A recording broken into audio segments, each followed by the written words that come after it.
Sudah 2 tahun lebih aku menikah dengan Dimas Aditya. Waktu yang tidak terlalu lama, namun cukup untuk membuatku merasakan segala kepahitan dan duka sebagai seorang menantu. Terutama, seperti kata orang, menjadi menantu di keluarga kaya. Keluarga Dimas memang bukan konglomerat yang bisa mengguncang negara, tapi mereka adalah keluarga pengusaha yang sangat sukses dan terpandang. Ayah mertuaku, Bapak Baskoro Wijaya, adalah seorang pria pendiam dan berwibawa. Kesibukan utamanya setiap hari adalah merawat koleksi bonsai dan beberapa keris pusaka. Sebaliknya, ibu mertuaku, Ibu Retno Wijaya, adalah pribadi yang 180 derajat berbeda. Beliau tajam, cekatan, dan tak pernah ragu melontarkan kata-kata pedas. Sejak hari pertama aku datang untuk berkenalan, aku sudah merasakan hawa dingin dari tatapan matanya. Ibu Retno terang-terangan mengkritikku, mengatakan aku terlalu kurus, tidak pandai bicara, dan berasal dari Solo, kota kecil yang dianggapnya tidak selevel dengan standar keluarga mereka di Jakarta. Namun, saat itu, Dimas begitu mencintaiku. Ia bersikeras menikahiku, bahkan mengancam akan hidup sendiri seumur hidup jika tidak direstui. Mungkin karena kasihan pada putra satu-satunya, atau mungkin karena berpikir akan lebih mudah mengatur menantu yang penurut, akhirnya Ibu Retno dengan berat hati menyetujui pernikahan kami. Pernikahan pun digelar, dan aku resmi menjadi menantu keluarga Wijaya. Kehidupan pernikahan berjalan persis seperti dugaanku. Ibu mertuaku tidak menyukaiku, tapi bukan berarti beliau tidak memberiku pekerjaan. Ada aturan-aturan tak tertulis yang harus kupelajari sendiri. Piring setelah makan harus dibilas 3 kali. Pakaian harus dipisahkan berdasarkan warna sebelum dicuci. Rumah harus dipel 2 kali sehari agar dianggap bersih. Pekerjaan itu sendiri tidak berat bagiku. Masalahnya adalah, jika aku membuat kesalahan sekecil apapun, beliau akan memakiku habis-habisan. Terkadang, kata-katanya begitu menyakitkan hingga membuatku tidak bisa tidur berhari-hari. Kamu ini kerja apa saja tidak pernah becus. Ini kandang babi atau rumah orang? Kamu betah ya hidup di tempat seperti ini? Makinya, padahal aku baru saja selesai membersihkan seluruh rumah. Rawon ini kamu masak untuk manusia atau untuk babi? Asin begini, siapa yang bisa menelannya? Katanya, padahal seluruh keluarga memakannya dengan lahap tanpa keluhan. Meskipun begitu, demi kedamaian rumah, aku sadar diri dan terus bersabar. Apapun yang dikatakan ibu mertuaku, aku hanya bisa menunduk dan berkata, "Maaf, Bu, ini salah Sari." Ketika dimarahi tanpa alasan yang jelas, aku akan menunggu amarahnya reda, lalu diam-diam menghampirinya untuk meminta maaf dan mencoba menjelaskan dengan tenang. Aku menghibur diriku sendiri, ibu sudah tua, emosinya tidak stabil. Sebagai anak, aku harus memakluminya. Ayah mertuaku, yang beberapa kali menyaksikan adegan itu, hanya bisa menggelengkan kepala dan menghela napas. Beliau sangat takut pada istrinya, jadi tidak berani melerai. Hidup bersama ibu mertua benar-benar membuatku lelah. Namun, Dimas berjanji. Katanya, setelah kita punya anak dan anak itu cukup besar untuk masuk playgroup, kita akan membeli apartemen dan hidup mandiri. Aku berpegang pada janji suamiku itu untuk bertahan hari demi hari. Namun, semakin lama kabar kehamilan tak kunjung datang, kebencian ibu mertuaku semakin menjadi-jadi. Ia membawaku ke berbagai ahli pengobatan tradisional, memaksaku meminum jamu pahit yang entah apa isinya. Setiap kali aku meringis, beliau akan membentak, "Kalau tidak mau minum, jangan mimpi punya cucu untukku." Perempuan mandul apa harganya?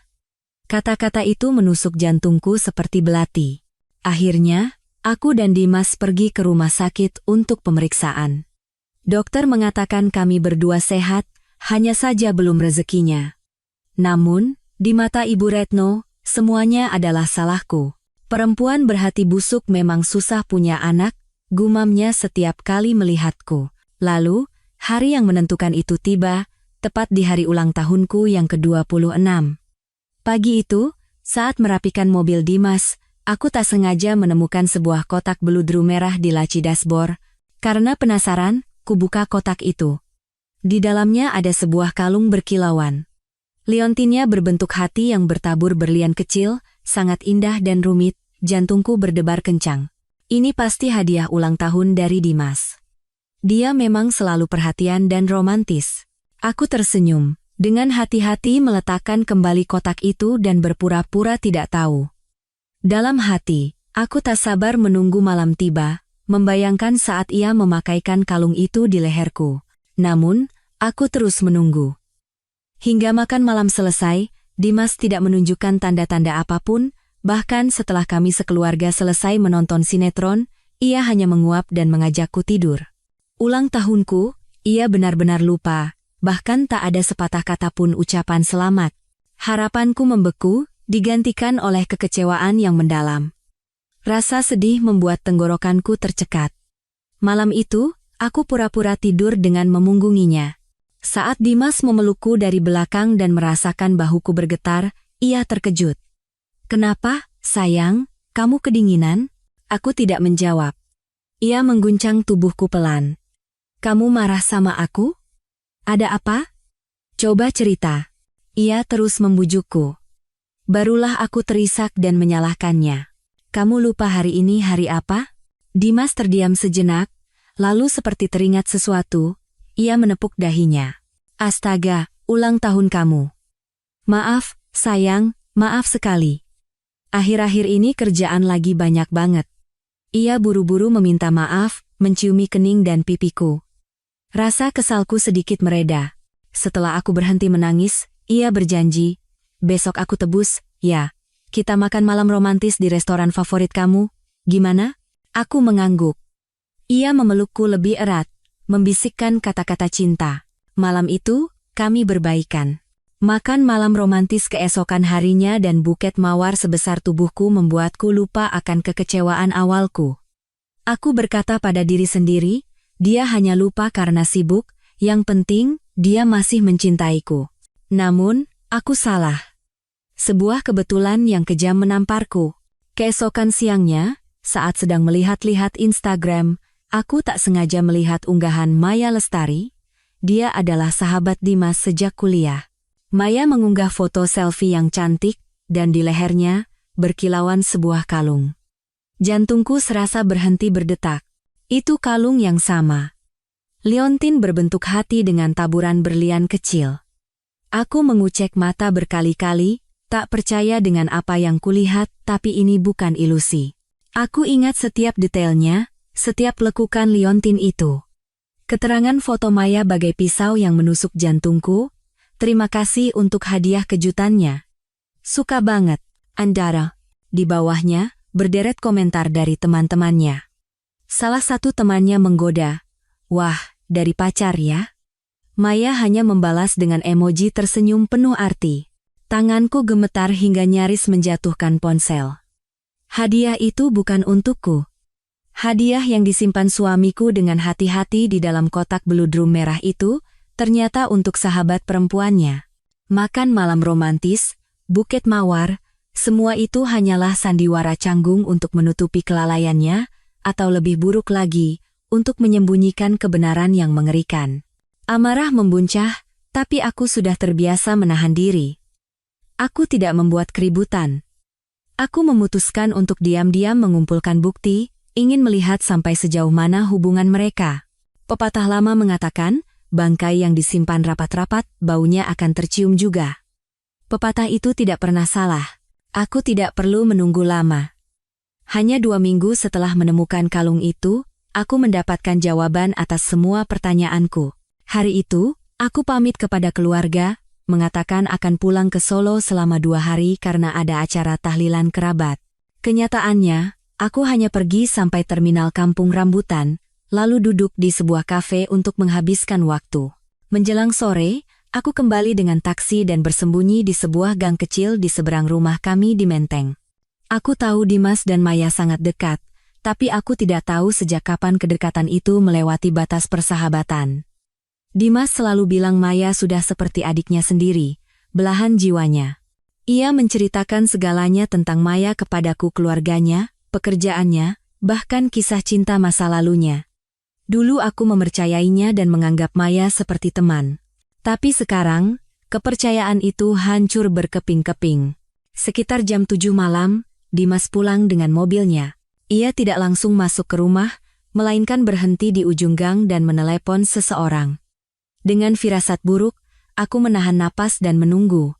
Benar saja, 5 menit kemudian, sosok Maya yang kukenal muncul. Ia mengenakan gaun mini ketat yang memperlihatkan lekuk tubuhnya dan berjalan ke sisi pengemudi. Dimas menurunkan kaca jendela dan tersenyum padanya. Mereka mengobrol sebentar. Aku tidak bisa mendengar apa yang mereka bicarakan. Tiba-tiba, Dimas mencondongkan tubuhnya keluar jendela, meraih tengkuk Maya, dan menariknya mendekat. Ia menciumnya. Ciuman yang dalam dan penuh gairah. Tepat di depan gang rumah kami, hanya beberapa langkah dari tempat istrinya aku seharusnya menunggunya dengan setia. Darahku mendidih. Semua kesabaran dan perasaan yang kupendam selama ini meledak. Aku berlari keluar dari gang. Aku tidak bisa berpikir jernih. Suara hak sepatuku menggema di jalan yang sepi. Dimas dan Maya terkejut dan menoleh. Wajah Dimas berubah dari kaget menjadi pucat pasi. Sebaliknya, Maya hanya sedikit mengangkat sudut bibirnya, tersenyum. Bagiku, itu adalah senyum yang sangat provokatif. Plak! Sebuah tamparan panas mendarat di pipi cantiknya. Aku meluapkan semua amarah dan penderitaanku dalam tamparan itu. Dasar perempuan murahan, perebut suami orang. Maya terhuyung, sebelah pipinya memerah. Sebelum ia sempat bereaksi, Dimas melompat keluar dari mobil dan mencengkeram lenganku dengan kasar. Apa yang kamu lakukan? Kamu gila? Aku gila. Lihat siapa yang sebenarnya gila. Apa yang kamu dan perempuan ini lakukan di belakangku? Teriakku sambil menangis. Aku mencoba melepaskan cengkeramannya dan menyerang Maya lagi, tapi Dimas memegangku terlalu erat. Bukannya melindungiku atau memberi penjelasan, ia malah membela selingkuhannya. Kamu pergi dulu, Mai. Nanti aku telepon, katanya pada Maya. Lalu, tanpa memedulikan teriakanku, ia memelukku erat, membiarkan Maya pergi dengan santai. Sosoknya menghilang di balik deretan rumah mewah, meninggalkanku dalam rasa sakit dan penghinaan yang luar biasa. Setelah kami tinggal berdua, Dimas melepaskanku. Masih diliputi amarah, aku memukuli dadanya dengan kepalan tanganku. Kenapa? Kenapa kamu lakukan ini padaku? Apa salahku? Hentikan! Jangan bikin ribut! Bentak Dimas, lalu tiba-tiba ia mendorongku dengan kasar. Dorongan itu begitu kuat hingga aku kehilangan keseimbangan dan jatuh terhempas di aspal yang dingin. Rasa sakit karena jatuh tak sebanding dengan sakit di hatiku. Rasanya seperti ada yang meremas jantungku. Aku menatap pria yang kucintai, pria yang kupercayakan hidupku. Wajahnya kini terasa begitu asing, dingin, dan kejam. Jangan bertingkah bodoh. Kalau mau hidup tenang di rumah ini, lahirkan anak dan turuti saja perintah. Kata-kata itu bagai sember air es yang disiramkan ke wajahku. Aku membeku. Itu bukan permintaan maaf atau penjelasan, melainkan sebuah ancaman. Lahirkan anak dan turuti saja perintah. Di matanya, aku hanyalah itu. Mesin penghasil anak, boneka yang penurut, cinta, kepercayaan, janji, semuanya bohong. Aku bangkit dengan tertatih-tatih. Aku tidak berkata apa-apa lagi. Aku berbalik dan masuk ke dalam rumah. Hatiku hancur berkeping-keping. Malam itu, aku tidak menangis lagi. Air mataku sudah kering. Sebagai gantinya, sebuah keputusan telah kubuat. Aku tidak bisa hidup satu hari pun lagi dalam kebohongan ini. Aku menulis pesan untuk orang tuaku dan mertuaku. Besok malam ada hal penting yang ingin saya sampaikan. Mohon semuanya bisa berkumpul. Malam berikutnya, suasana di ruang keluarga terasa berat seperti di rumah duka. Orang tuaku, yang datang jauh-jauh dari Solo, tampak sangat cemas. Ayah mertuaku duduk diam di dekat koleksi bonsainya. Ibu mertuaku menatapku dengan pandangan tajam dan tidak senang. Dimas duduk di sebelahnya dengan kepala tertunduk. Aku menarik napas dalam-dalam, berusaha agar suaraku tidak bergetar. Aku menceritakan semuanya, mulai dari insiden kalung hingga saat aku memergoki Dimas dan Maya berciuman di depan gang. Aku mengumumkan perselingkuhan Dimas di depan seluruh keluarga. Aku berharap semua orang, terutama mertuaku, akan memberikan penilaian yang adil dan menasihati Dimas. Mendengar ceritaku, wajah orang tuaku pucat karena marah dan kasihan pada putri mereka. Tepat saat ayahku hendak berdiri untuk mengatakan sesuatu, ibu mertuaku lebih dulu angkat bicara. Ia menyeruput tehnya dengan acuh tak acuh, lalu menatapku sinis. Cuma masalah sepele begitu. Karena kamu tidak bisa memberinya anak, wajar saja dia mencari di luar. Kenapa heboh sekali? Mendengar kata-kata kejam dari mulut ibu mertuaku, aku kehilangan kata-kata. Inikah ibu mertuaku? Wanita yang selama 2 tahun ini coba kuambil hatinya? Bukannya membela menantunya atau menegur putranya, ia malah menganggap perselingkuhan itu hal yang wajar dan bisa dimaklumi. Ia melemparkan semua kesalahan kepadaku, hanya karena aku belum bisa memberinya anak. Ayahku gemetar karena marah. Ibu besan, bagaimana bisa ibu berkata seperti itu? Sari ini menantu ibu, istri dari putra ibu? Ibu Retno tertawa mengejek. Menantu juga harus tahu diri. Kalau mandul, cuma jadi beban keluarga. Pertemuan keluarga itu berakhir dengan bencana. Aku sadar. Tidak ada lagi tempat untukku di rumah ini. Aku pikir kata-kata ibu mertuaku dalam pertemuan itu adalah puncak kekejamannya. Tapi aku salah. Kebengisannya melampaui imajinasiku. Sejak malam itu, udara di rumah menjadi sangat menyesakan. Dimas menghindariku. Ia berangkat pagi-pagi sekali dan pulang larut malam, bahkan terkadang tidak pulang sama sekali. Ia tidak meminta maaf, tidak memberi penjelasan. Ia bersikap seolah-olah akulah yang bersalah, seolah-olah tindakanku membongkar perselingkuhannya adalah dosa yang tak termaafkan. Ayah mertuaku, Pak Baskoro, sesekali menatapku dengan iba. Ia akan membawakanku jus jeruk atau mengambilkan lauk enak untukku, tapi itu hanya bisa dilakukannya saat Ibu Retno tidak ada. Ia orang yang baik, tapi kebaikannya menjadi kelemahan di hadapan istrinya yang dominan. Dan Ibu Retno, ia tidak lagi berusaha menyembunyikan kebenciannya. Di depan para pembantu rumah tangga, ia secara terbuka menyalahkanku dan menyindirku. Sudah mandul, sekarang pakai cemburu buta segala, bikin saya si rumah geger.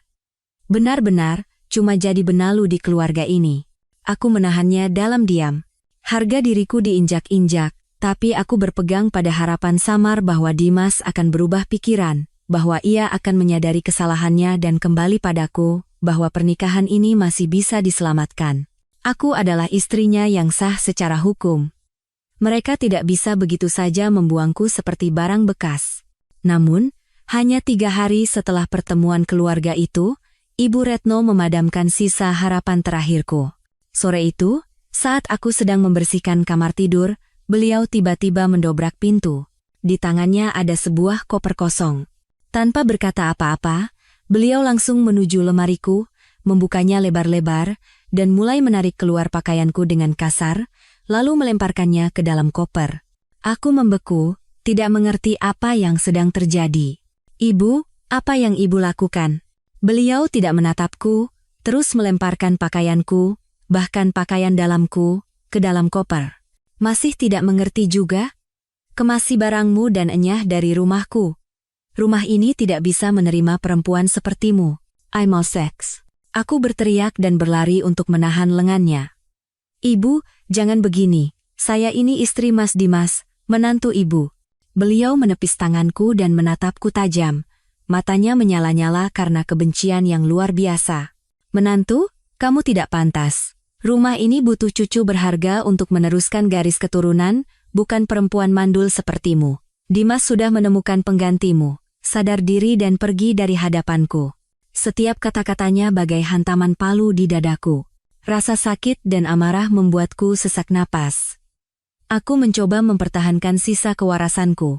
Meskipun ibu membenci saya ini menantu yang sah. Kami baru menikah 2 tahun. Belum punya anak itu hal biasa.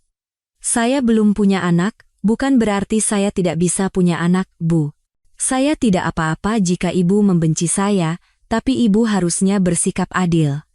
Mas Dimas yang selingkuh, itu jelas salah. Kenapa ibu malah membela dia dan mengusir saya? Ibu Retno tersenyum sinis. Senyum yang bengis dan penuh penghinaan. Benar dan salah? Bagiku, yang memberiku cucu itulah yang benar. Perempuan berhati busuk dan mandul sepertimu tidak dibutuhkan di sini. Jangan banyak drama. Cepat angkat kakimu dari sini. Beliau mendorong koper yang sudah dijejali asal-asalan itu ke arahku, pakaianku menyembul keluar. Kemeja yang diberikan Dimas sebagai hadiah ulang tahun pernikahan pertama kami terlipat kusut, terjepit di roda koper. Tepat pada saat itu, ayah mertuaku datang. Melihat pemandangan di kamar, beliau sangat terkejut. "Apa yang kamu lakukan, Retno? Kenapa kamu mengusir anak ini? Diam kamu!" bentak Ibu Retno pada suaminya. "Ini urusan perempuan, jangan ikut campur. Aku sudah memutuskan. Di rumah ini, antara dia yang pergi, atau aku yang pergi." Ayah mertuaku mencoba melerai dengan cemas, tapi ia tidak bisa melawan istrinya. Ia menatapku dengan tatapan tak berdaya. Ia menghela napas panjang, lalu diam-diam berbalik dan turun ke bawah. Kepergiannya bagai vonis terakhir, titik akhir dari kehidupan pernikahanku. Aku tidak punya apa-apa lagi untuk dikatakan. Air mata mengalir di pipiku. Bukan karena penyesalan, tapi aku menangisi nasibku, menangisi masa mudaku yang 2 tahun ini kuhabiskan untuk berkorban demi sebuah keluarga. Aku berjongkok dalam diam, melipat kembali pakaianku yang dilempar sembarangan dan menatanya rapi di dalam koper. Aku tidak ingin pergi dalam keadaan menyedihkan. Aku menarik resleting koper. Suara resleting yang menutup terdengar begitu pilu, seolah menarik garis batas yang membelah hidupku menjadi 2. Sebelum dan sesudah melangkah keluar dari pintu ini, dengan susah payah, aku menyeret bebanku. Aku tidak pernah menyangka peran sebagai menantu di keluarga kaya akan berakhir setragis ini. Saat aku melewati ruang keluarga dengan koperku, aku melihat Dimas duduk di sana. Ia tidak menatapku, matanya terpaku pada layar ponselnya. Mungkin sedang mengirim pesan, kabar gembira bahwa penghalang bernama aku sudah disingkirkan dengan bersih. Aku berhenti di depannya. Aku tidak menangis, tidak berteriak. Aku hanya menatapnya dengan mata hampa. "Aku pergi. Baik-baik ya." Dimas masih tidak mengangkat kepalanya, hanya menjawab singkat dan dingin, "Ya." Gerbang besi yang berat terbanting di belakangku. Semuanya berakhir. Aku berdiri di trotoar, mencengkeram gagang koper erat-erat, menatap kosong orang-orang yang lalu lalang. Sekarang aku harus kemana? Apa yang harus kukatakan pada orang tuaku di Solo? Bahwa putri mereka diusir dari rumah mertuanya karena dianggap mandul? Rasa malu, sedih, dan putus asa menyelimutiku. Aku berjongkok di samping koperku dan menangis terseduh-seduh seperti anak kecil yang kehilangan arah. Duniaku, yang susah payah kubangun selama 2 tahun, hancur total. Menjelang senja, langit Jakarta tiba-tiba menumpahkan hujan deras. Tetesan air hujan yang berat menampar wajahku dengan dingin, air mataku bercampur dengan air hujan yang asin. Aku masih duduk di sana, di pinggir jalan depan gerbang rumah megah yang kini terasa asing. Koper di sampingku basah kuyup. Aku tidak tahu sudah berapa lama aku duduk di sana. Aku hanya tahu langit sudah gelap dan lampu jalan mulai menyala. Aku tidak bisa pulang ke Solo. Aku tidak ingin orang tuaku melihat keadaanku yang menyedihkan ini. Aku tidak mau membuat mereka khawatir dan sakit hati. Mereka sudah bekerja keras seumur hidup untukku. Aku tidak bisa menjadi beban bagi mereka saat ini. Di tengah keputusasaan, tiba-tiba aku teringat pada Rini, sepupuku yang jauh. Usianya 5 tahun lebih tua dariku, dan sama sepertiku, ia merantau dari daerah ke Jakarta untuk mencari nafkah.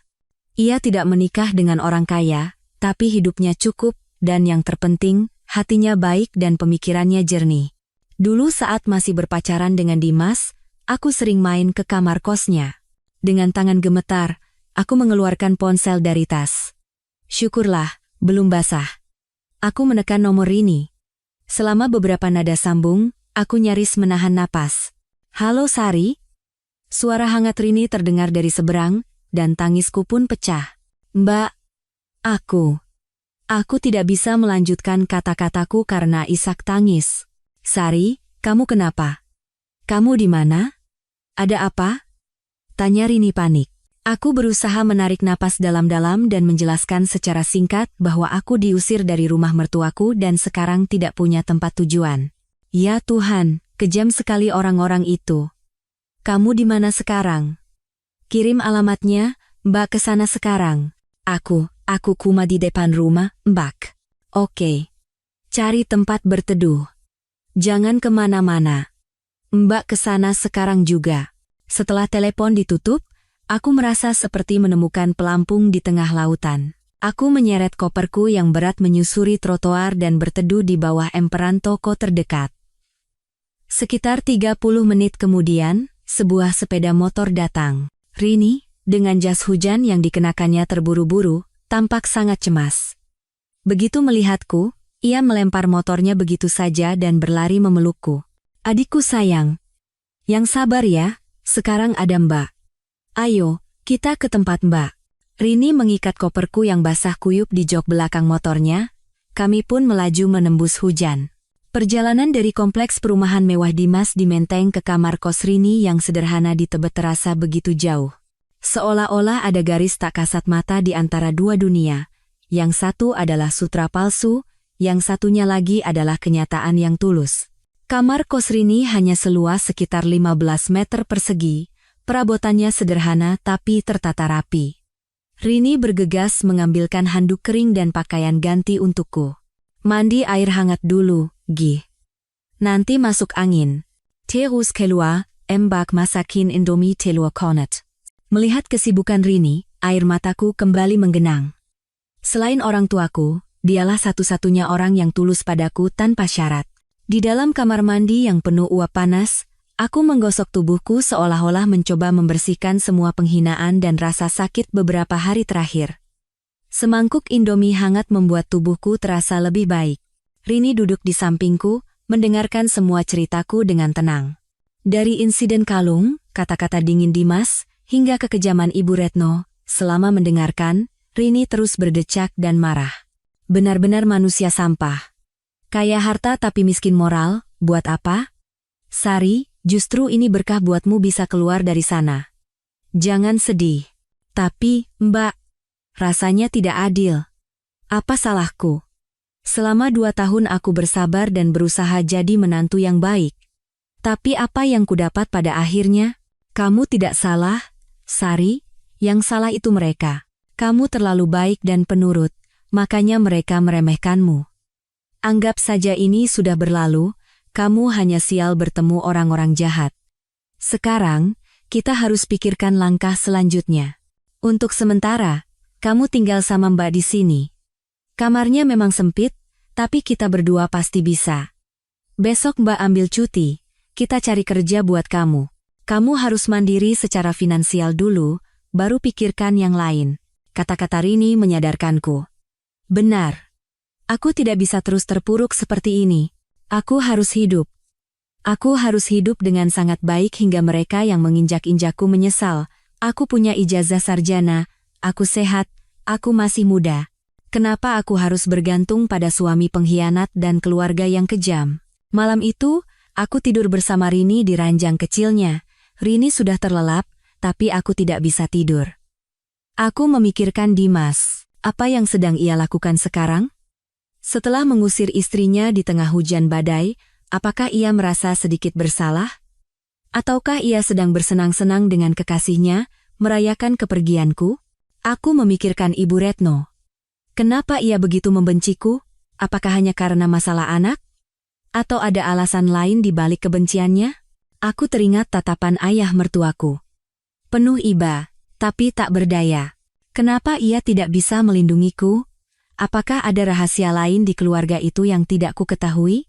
Dan aku teringat kata-kata Rini.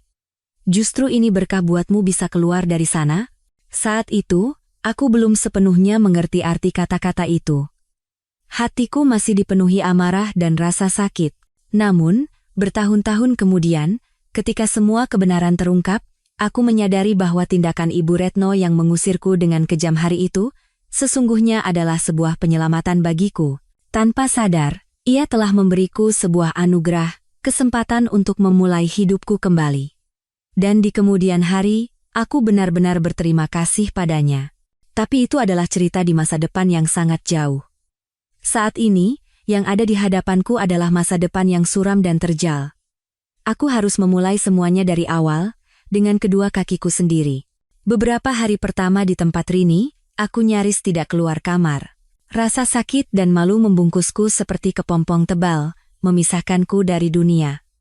Aku lebih banyak menghabiskan waktu berbaring, menatap langit-langit kamar. Wajah Dimas saat mencium Maya, wajah kejam Ibu Retno, ketidakberdayaan ayah mertuaku, dan ekspresi acuh tak acuh Dimas saat aku pergi semuanya berputar di kepalaku seperti film rusak. Rini sangat pengertian. Ia tidak mendesakku atau memaksaku. Ia berangkat dan pulang kerja dalam diam. Di tangannya selalu ada sesuatu yang enak untukku. Kadang bakpao hangat, kadang es campur yang wangi. Ia akan meletakkan makanan di meja dan berkata pelan, "Makan ya, Sari. Biar ada tenaga. Dunia boleh runtuh, tapi perut harus tetap diisi." Perhatian sederhana tapi tulus itulah yang perlahan-lahan menarikku keluar dari jurang keputusasaan. Setelah seminggu terlarut dalam duka, aku menatap diriku di cermin. Seorang wanita kuyu dengan lingkaran hitam di bawah mata dan wajah pucat. Inikah aku? Aku tidak boleh hancur seperti ini. Aku tidak boleh membiarkan mereka yang menyakitiku merasa puas melihatku menderita. Aku berutang kehidupan yang lebih baik pada orang tuaku. Aku berutang budi pada Rini. Dan yang terpenting, aku berutang sebuah awal yang baru pada diriku sendiri. Keesokan paginya, saat Rini bersiap-siap berangkat kerja, aku sudah bangun dan mengenakan pakaian yang rapi. "Mbak, hari ini sibuk nggak?" "Kenapa, Sari?" Rini tampak terkejut. "Aku mau cari kerja." Mata Rini berbinar melihatku. Tanpa banyak bicara, ia mengeluarkan ponselnya dan meminta izin pulang setengah hari pada atasannya. "Bagus. Kita berdua dandan yang rapi, biar para pewawancara terkesan." Maka, kami berdua pun berkeliling Jakarta dengan sepeda motor tua Rini. Kenyataan ternyata lebih pahit dari yang kubayangkan. Ijazah sarjana manajemenku tidak buruk, tapi sudah 2 tahun terlupakan. Pengalaman kerjaku nol. Sebagian besar perusahaan mensyaratkan pengalaman minimal 1 tahun. Atau, setelah melihat riwayat hidupku, mereka menggelengkan kepala, mengatakan jeda karierku terlalu lama, dan akan sulit untuk beradaptasi kembali. Seharian berkeliling, yang kami dapatkan hanyalah penolakan, baik secara halus maupun langsung. Saat makan siang, kami duduk di sebuah warung Tegal sederhana. Aku tampak sangat putus asa. "Susah banget ya, Mbak. Nggak punya pengalaman, siapa yang mau terima aku?" Rini meletakkan sepotong rendang di piringku dan menyemangatiku. "Ini baru setengah hari. Cari kerja itu kayak mancing, butuh kesabaran. Nggak dapat perusahaan besar, ya coba perusahaan kecil. Nggak bisa jadi karyawan tetap, ya jadi karyawan kontrak dulu sambil belajar. Yang penting mulai kerja dulu. Jangan patah semangat." Kegigihan Rini memberiku kekuatan. Sorenya, kami melanjutkan pencarian. Dan akhirnya, keberuntungan tersenyum. Aku diterima bekerja sebagai staf administrasi di sebuah perusahaan distributor bahan bangunan kecil. Pemiliknya adalah seorang bapak parubaya yang ramah. Ia melihat riwayat hidupku dan berkata, "Memang belum ada pengalaman, tapi kelihatannya kamu teliti dan rajin. Pekerjaan kantor di sini tidak terlalu rumit, kok. Kebanyakan urus dokumen, terima telepon. Gaji awalnya memang tidak besar. 5 juta sebulan, dapat makan siang. Gimana, sanggup?" "Sanggup, Pak. Terima kasih banyak, Pak." Jawabku dengan gembira, berulang kali menganggukkan kepala. 5 juta rupiah. Uang itu bahkan tidak sampai 1/10 dari uang saku bulanan yang biasa diberikan Dimas. Tapi entah kenapa, uang itu terasa begitu berharga. Ini adalah uang pertamaku yang kudapatkan dari hasil jerih payahku sendiri setelah 2 tahun hidup bergantung. Ini bukan sekadar uang. Ini adalah kemandirian, harapan, dan langkah pertama untuk memulai kembali hidupku. Hari pertama kerja, aku bangun sangat pagi. Aku memilih setelan kerja paling rapi yang kupunya. Dengan riasan tipis, aku berbaur dengan keramaian orang-orang yang berangkat kerja. Perasaan itu begitu asing sekaligus menyenangkan. Pekerjaannya tidak sulit, tapi banyak hal-hal kecil yang harus dikerjakan. Aku belajar membuat teh, menerima surat, merapikan dokumen, dan menjawab telepon. Rekan-rekan kerjaku juga ramah. Mengetahui aku anak baru, mereka dengan sabar mengajariku. Di akhir bulan, aku menerima gaji pertamaku. Memegang amplop berisi uang di tangan, tanganku gemetar karena haru. Malam itu, aku mengajak Rini ke pasar malam terdekat dan membeli banyak makanan enak. Aku juga membelikan sweater baru untuknya. "Sari, ngapain beli banyak-banyak begini? Uangnya ditabung dong," omel Rini, tapi senyum merekah di bibirnya. "Ini gaji pertamaku, Mbak. Harus dirayakan. Terima kasih ya sudah merawatku selama ini." Malam itu, kamar kos kami yang kecil dipenuhi tawa. Hidangan kami sederhana, tapi rasanya 1000 kali lebih hangat daripada makanan mewah di rumah megah yang dingin itu. Untuk pertama kalinya sejak insiden itu, aku merasakan kebahagiaan yang sesungguhnya. Kebahagiaan yang datang dari kebebasan dan kemandirian. Aku tahu jalan di depanku masih panjang dan terjal, tapi aku tidak takut lagi. Aku punya pekerjaan, tempat tinggal, dan seorang kakak yang menyayangiku. Itu sudah lebih dari cukup untuk memulai kembali. Hidupku perlahan-lahan kembali ke jalurnya. Siang hari aku bekerja, malamnya aku dan Rini memasak, menonton sinetron, dan mengobrol. Pekerjaan administrasi yang sibuk membuatku tidak punya banyak waktu untuk memikirkan masa lalu. Aku belajar menggunakan mesin fotokopi, faks, dan membuat berbagai macam surat resmi. Hari demi hari, aku merasa diriku menjadi lebih kuat dan dewasa. Kedamaian itu berlangsung selama hampir 2 bulan. Hingga suatu akhir pekan, saat aku dan Rini sedang berbelanja di supermarket, aku tak sengaja bertemu dengan seorang ibu tetangga dari kompleks perumahan Dimas. Ibu itu sangat suka bergosip dan sering datang ke rumah untuk mengobrol dengan ibu mertuaku. Melihatku, ia tampak sangat terkejut. "Loh, ini Sari, kan? Lama tidak kelihatan. Kemana saja?" Aku bingung, tidak tahu harus menjawab apa. Aku tidak ingin menceritakan masalah pribadiku pada orang seperti dia. Rini yang tanggap segera menjawab, "Iya, Bu. Akhir-akhir ini kerjaan di kantor kami lagi banyak, jadi Sari tinggal di tempat saya dulu biar lebih dekat." Ibu itu bergumam, dengan nada penuh arti. Matanya yang tajam mengamatiku dari ujung rambut sampai ujung kaki, seolah mencari sesuatu. Ya baguslah. Perempuan memang harus punya pekerjaan sendiri. Lalu, tak bisa menahan sifatnya yang suka bergosip, ia mendekat dan berbisik dengan suara yang cukup keras untuk didengar olehku dan Rini. "Pantas saja kamu keluar. Si Maya itu kan sekarang sudah tinggal di sana. Katanya hamil di luar nikah, makanya Bu Retno buru-buru menikahkan mereka. Sekarang, wah, disayang sekali dia. Kemana-mana Bu Retno pamer, katanya menantunya pintar, sudah mau kasih cucu. Kasihan juga kamu ya, nasibmu kurang beruntung." Setiap kata-kata ibu itu bagai jarum yang menusuk lukaku yang baru saja mulai sembuh. Sakit. Mereka sudah resmi menjadi suami istri. Maya telah mengambil posisiku, dan ia sedang mengandung anak Dimas. Anak yang selama 2 tahun ini sangat kuinginkan tapi tak kunjung kudapatkan. Jantungku terasa sesak. Aku sudah berjanji pada diriku sendiri untuk menjadi kuat, untuk melupakan, tapi mendengar kabar ini, aku tidak bisa menahan rasa perih dan sedih. Melihat wajahku pucat, Rini segera menarik tanganku. "Maaf, Bu, kami sedang buru-buru. Permisi."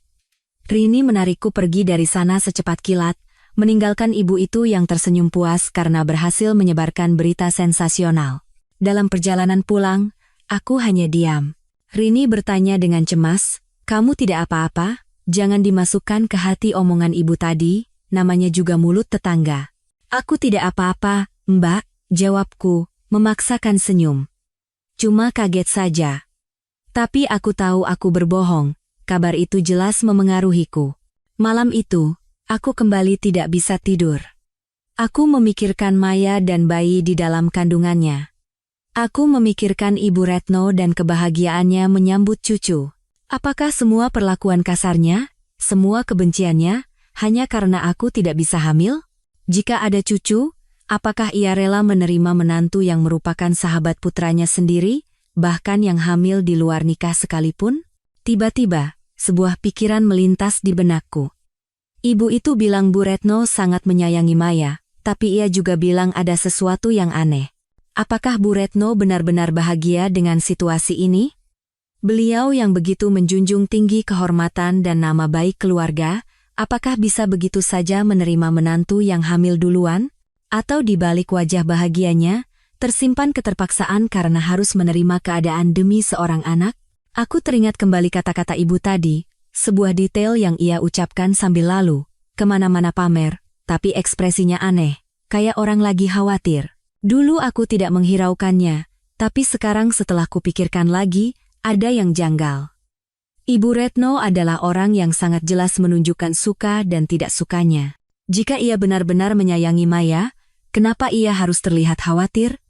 Apa yang ia khawatirkan? Bukankah keinginan terbesarnya untuk memiliki cucu akan segera terwujud? Pertanyaan-pertanyaan itu berputar di kepalaku, tapi tidak ada jawabannya. Aku punya firasat samar bahwa kehidupan di rumah megah itu tidak seindah yang diceritakan ibu tadi. Mungkin hantu masa lalu bernama aku sudah pergi, tapi hantu lain yang lebih rumit mungkin telah mulai menghantui keluarga itu. Tapi bagaimanapun juga, itu bukan lagi urusanku.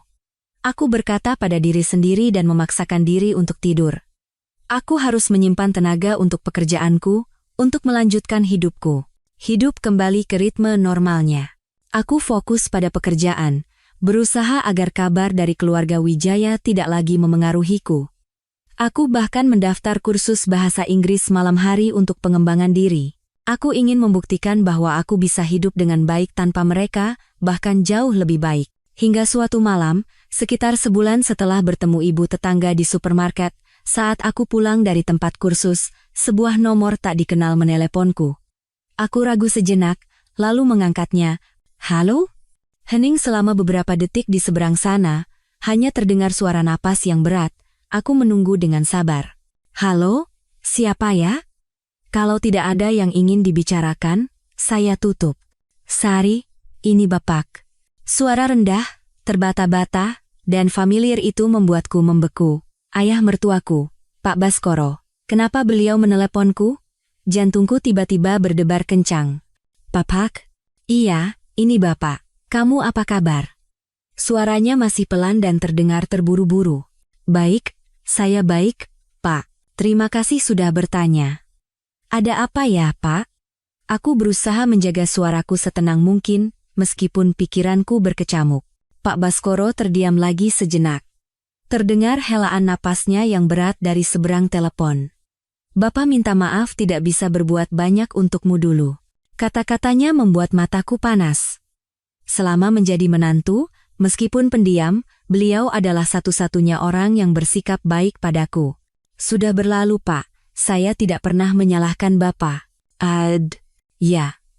Ia terdengar ragu-ragu, seolah sedang berperang dengan dirinya sendiri.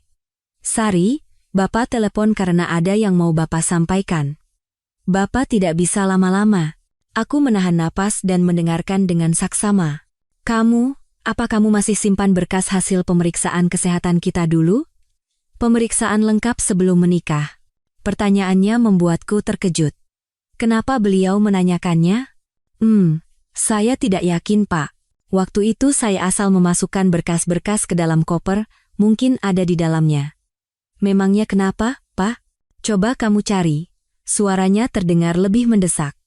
Dan lihat baik-baik hasil pemeriksaan Dimas. Ini, supaya kamu tidak merasa bersalah terus. Supaya kamu tahu saja. Tepat saat ia sedang berbicara, terdengar suara Ibu Retno dari kejauhan, Bapak di mana? Pak Baskoro terdengar kaget dan buru-buru berkata, sudah dulu ya, ingat pesan Bapak, jaga diri baik-baik. End quote. Tut, tut, tut. Telepon terputus tiba-tiba, meninggalkanku dalam kebingungan yang luar biasa. Aku terduduk di tempat tidur. Pikiranku kacau. Berkas pemeriksaan kesehatan. Kenapa ayah mertuaku menyinggungnya? Dan kenapa ia menekankan agar aku melihat hasil Dimas supaya tidak merasa bersalah? Dulu, saat kami melakukan pemeriksaan kesehatan pranikah, aku dan Dimas pergi bersama ke rumah sakit. Setelah hasilnya keluar, dokter memanggil kami berdua, dan secara umum mengatakan bahwa kami berdua sehat, tidak ada masalah untuk menikah dan memiliki keturunan. Dimas mengambil berkas itu dan berkata lebih baik ia yang menyimpannya. Tanpa curiga sedikit pun, aku sepenuhnya mempercayai perkataan dokter dan calon suamiku saat itu. Sejak itu, aku tidak pernah melihatnya lagi. Pesan misterius dan suara panik ayah mertuaku membuatku tidak bisa tenang. Jelas ada sesuatu yang disembunyikan dalam berkas itu. Sesuatu yang disembunyikan oleh Dimas dan keluarganya dariku. Sesuatu yang berhubungan langsung dengan alasan mengapa aku diperlakukan dengan kejam dan diusir dari rumah. Instingku mengatakan, inilah kunci dari segalanya. Aku bergegas membongkar barang-barangku, mencari koper lamaku. Aku mengeluarkan semua pakaian ke lantai, mencari tumpukan dokumen yang kumasukkan dengan terburu-buru. Jantungku berdebar kencang di dalam dada. Setelah mencari cukup lama, akhirnya aku menemukannya. Sebuah map plastik biru. Di dalamnya, bersama dengan KTP, ijazah, dan berbagai dokumen lain, ada sebuah buku kecil berwarna putih bertuliskan hasil pemeriksaan kesehatan pranikah lengkap. Tanganku gemetar.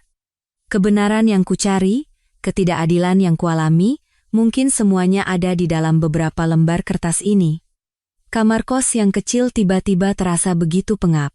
Rini sudah terlelap setelah hari yang melelahkan.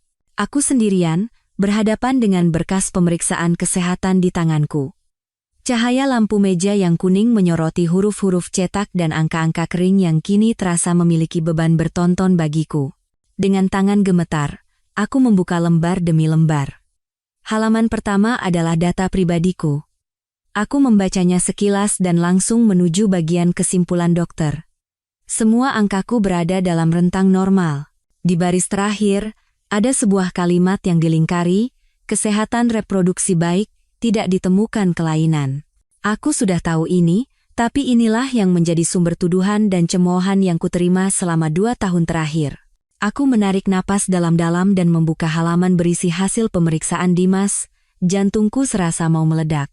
Seperti halamanku, halamannya juga penuh dengan angka dan istilah medis yang tidak ku mengerti. Aku berkonsentrasi, membaca baris demi baris dengan teliti. Lalu, mataku terpaku pada satu bagian kecil.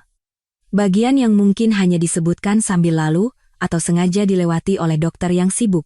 Nama bagian itu adalah analisis semen. Aku bukan ahli medis, tapi angka-angka di samping setiap indikator membuat keningku berkerut. Konsentrasi sperma, 10 juta ml, normal, 15 juta ml. Motilitas progresif, PR, 15%, normal, 32. Morphology normal, 2%, normal, 4%. Dan di bagian paling bawah halaman, di sebelah tanda tangan dokter pemeriksa, ada sebuah catatan kecil yang ditulis dengan pulpen biru. Diagnosis, oligozoospermia. Peluang kehamilan alami sangat rendah. Perlu konsultasi dan penanganan medis lebih lanjut. Oligo? Apa? Aku tidak mengerti istilah Latin yang panjang dan sulit itu, tapi penjelasan dalam bahasa Indonesia yang mengikutinya bagai hantaman palu di kepalaku. Peluang kehamilan alami sangat rendah. Berkas itu jatuh dari tanganku, menimbulkan suara buk pelan di lantai. Segalanya di sekitarku terasa berputar. Aku harus berpegangan pada ujung tempat tidur agar tidak jatuh. Bukan aku, yang bermasalah adalah Dimas. Dimaslah yang memiliki kesuburan rendah. Dialah penyebab kami tidak bisa memiliki anak. Tapi selama 2 tahun, ia membiarkanku menjadi kambing hitam. Ia diam saja saat ibunya menghinaku dengan segala kata-kata kotor. Ia membiarkanku meminum jamu-jamu pahit yang tak terhitung jumlahnya, dan menanggung tatapan iba serta curiga dari semua orang. Dia dan keluarganya telah merancang sebuah sandiwara yang sempurna, mengubahku dari korban menjadi pelaku. Perempuan berhati busuk memang susah punya anak. Kata-kata ibu mertuaku kembali terngiang di telingaku. Betapa lucunya. Kutukan yang seharusnya ia tujukan pada putra kesayangannya, malah ia timpakan padaku. Setelah keterkejutan awal berlalu, kemarahan yang membekukan tulang menggantikannya. Ini bukan lagi masalah kelalaian atau kekejaman. Ini adalah penipuan yang disengaja, sebuah konspirasi yang dirancang dengan rapi. Mereka tahu kebenarannya sejak awal, tapi mereka menyembunyikannya dan menjadikanku korban untuk menjaga nama baik Dimas dan apa yang mereka sebut sebagai garis keturunan keluarga Wijaya. Perselingkuhan Dimas dengan Maya kini terlihat dari sudut pandang yang sama sekali berbeda. Apakah ia berselingkuh bukan hanya karena perasaan, tapi karena Maya bisa hamil dan menutupi kekurangannya? Dan bayi di dalam kandungan Maya, apakah itu benar-benar anak Dimas? Dengan hasil pemeriksaan ini, kehamilan alami nyaris mustahil. Lalu, dari mana datangnya anak itu? Apakah mereka menggunakan bantuan medis? Atau, ada kemungkinan yang lebih mengerikan? Telepon dari ayah mertuaku sekarang menjadi jelas, ia tahu segalanya. Keheningan dan tatapan ibanya selama ini bukan hanya karena ketidakberdayaan, melainkan rasa bersalah seseorang yang tahu kebenaran tapi tidak bisa mengungkapkannya. Mungkin rasa bersalah itulah yang akhirnya mendorongnya untuk memberitahuku, agar aku tidak lagi hidup dalam rasa bersalah dan menyalahkan diri sendiri. Air mataku kembali mengalir, tapi kali ini bukan air mata kesakitan atau penghinaan. Ini adalah air mata kemarahan dan kesadaran setelah terbangun dari ilusi yang panjang. Mereka telah merenggut 2 tahun masa mudaku, kepercayaanku pada cinta dan pernikahan. Mereka telah menginjak-injak harga diriku. Aku memungut berkas itu, merapikan kertas yang sedikit terlipat. Kebenaran ada di tanganku. Ini bukan lagi hanya masalah pribadiku. Ini adalah sesuatu yang harus diungkapkan. Tapi aku tidak akan gegabah dan membuat keributan seperti dulu. Aku sudah belajar. Berteriak pada orang-orang seperti mereka tidak ada gunanya. Aku harus tenang, berpikir dengan jernih. Kebenaran ini adalah senjataku yang paling ampuh, dan aku akan menggunakannya, bukan untuk balas dendam, tapi untuk mendapatkan keadilan bagi diriku sendiri. Memegang kebenaran di tangan, aku tidak bertindak impulsif. Kemarahan awalku mereda, digantikan oleh ketenangan yang menakutkan. Aku pernah kalah sekali karena bertindak emosional dan berteriak tak berdaya. Kali ini, aku tidak akan mengulangi kesalahan yang sama. Senjataku yang paling kuat sekarang adalah keheningan. Hal pertama yang kulakukan adalah menyimpan berkas pemeriksaan itu di tempat yang aman. Aku membeli sebuah kotak kecil dengan gembok, memasukkan berkas itu dan dokumen penting lainnya ke dalamnya, lalu menitipkannya di rumah seorang teman kuliah yang sangat kupercaya. Aku berpesan padanya untuk tidak memberitahukannya kepada siapapun. Aku harus memastikan bukti krusial ini tidak hancur atau hilang. Selanjutnya, aku memulai penyelidikanku sendiri. Penyelidikan yang sunyi dan rahasia. Aku tahu media sosial adalah tempat di mana orang paling bangga memamerkan hidup mereka, dan sekaligus tempat di mana mereka menunjukkan paling banyak celah. Aku membuat akun Facebook palsu dengan nama dan foto profil yang sama sekali asing. Melalui akun ini, aku mulai mengikuti kembali kehidupan Dimas dan Maya. Seperti dugaanku, Instagram Maya adalah sebuah panggung pertunjukan yang sempurna. Ia terus mengunggah foto-foto yang memamerkan perutnya yang semakin membesar, barang-barang mewah yang dibelikan Dimas, dan makan malam di restoran mahal. Di bawah setiap foto, tertulis kata-kata manis, "Terima kasih suamiku yang selalu perhatian pada mama dan si kecil," atau "Kebahagiaan adalah membuka mata setiap pagi dan melihat orang yang kau cintai." Jika ini adalah aku yang dulu, aku mungkin akan hancur karena cemburu. Tapi sekarang, dengan kebenaran di tangan, aku melihat foto-foto itu dari sudut pandang yang berbeda. Aku melihat kejanggalan dalam senyum Dimas saat tangannya diletakkan di perut Maya. Aku melihat upaya untuk pamer dalam setiap kata-katanya. Dan terutama, aku memperhatikan Ibu Retno. Dalam foto bersama mereka, ia selalu berdiri di samping Maya, merangkul bahunya dengan posesif, tapi senyumnya tidak pernah sampai ke matanya. Selalu ada kecemasan dan perhitungan di sorot matanya. Itu bukan wajah bahagia seorang ibu mertua yang akan segera menimang cucu yang berharga. Dengan sabar, aku mencatat semuanya. Aku mengambil tangkapan layar dari unggahan dan komentar-komentar penting.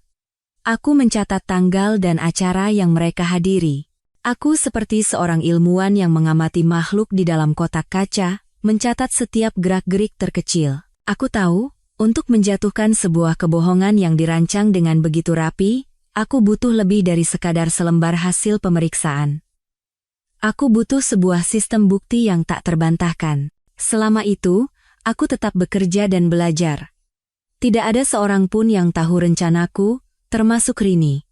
Aku tidak ingin membuatnya khawatir atau tidak sengaja membocorkan rencanaku. Aku hanya mengatakan padanya bahwa aku sudah ikhlas dan ingin fokus membangun kembali hidupku. Melihatku kembali ceria dan bersemangat, Rini pun ikut senang.